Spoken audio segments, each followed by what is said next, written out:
હું એક નાના શહેરમાં રહું છું। મારા લગ્નને 2 વર્ષ થઈ ગયા છે। મારા પતિ ખૂબ જ સારા માણસ છે, પરંતુ તે હંમેશા પોતાના બિઝનેસમાં વ્યસ્ત રહે છે।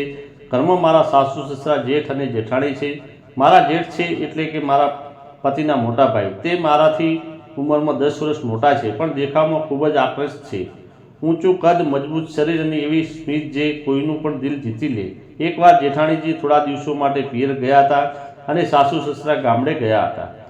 ઘરમાં માત્ર હું, મારા પતિ અને જેઠજી હતા। એક સાંજે મારા પતિને અચાનક ઓફિસના કામમાં બહાર જવું પડ્યું અને તે આખી રાત પાછો આવવાનો નહોતો। હું રસોડામાં રસોઈ બનાવી રહી હતી। બહાર જોરદાર વરસાદ પડી રહ્યો હતો અને પવન ફૂંકાઈ રહ્યો હતો। અચાનક વીજળી ગુલ થઈ ગઈ અને આખું ઘર અંધારામાં ડૂબી ગયું। હું ડરી ગઈ।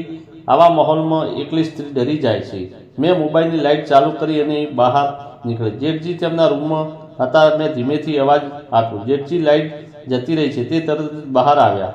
તેમનો શર્ટ ભીનો હતો, કદાચ તે બાલ્કનીમાં ઊભા હતા। તેમણે કહ્યું, તું ડરીશ નહીં, હું મીણબત્તી સળગાવું છું। તે મીણબત્તી લઈને આવ્યા અને મારી પાસે બેઠા। અમે બંને સોફા પર હતા। વરસાદનો અવાજ વધી રહ્યો હતો। જેઠજીએ પૂછ્યું, તને એકલા ડર લાગે છે ને? ચાલ આપણે વાતો કરીએ। અમે વાતો કરવા લાગ્યા, પહેલા પરિવારની અને પછી જૂની યાદો। જેઠજીએ જણાવ્યું કે લગ્ન પહેલાં તે કેટલા તોફાની હતા। હું હસી પડી। તેમની આંખોમાં કંઈક અલગ હતું અને મને એવી રીતે જોઈ રહ્યા હતા જે રીતે પહેલાં ક્યારેય જોયું ન હતું।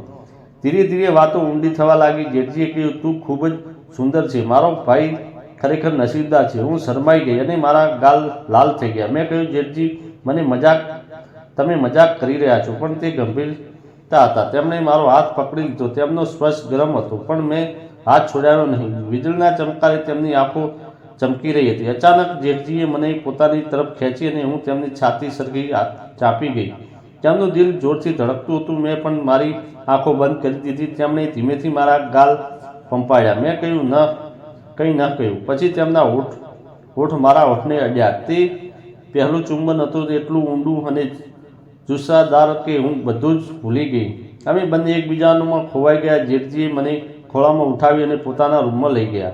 મીણબત્તીના પ્રકાશમાં રૂમ એકદમ રોમેન્ટિક લાગતો હતો। તેમણે મને બેડ પર સુવડાવી અને તે મારી પાસે આવ્યા। તેમના હાથ મારા વાળમાં હતા અને એકબીજાના પ્રેમમાં ડૂબી ગયા હતા, જાણે વર્ષોથી આ પળની રાહ જોતા હતા।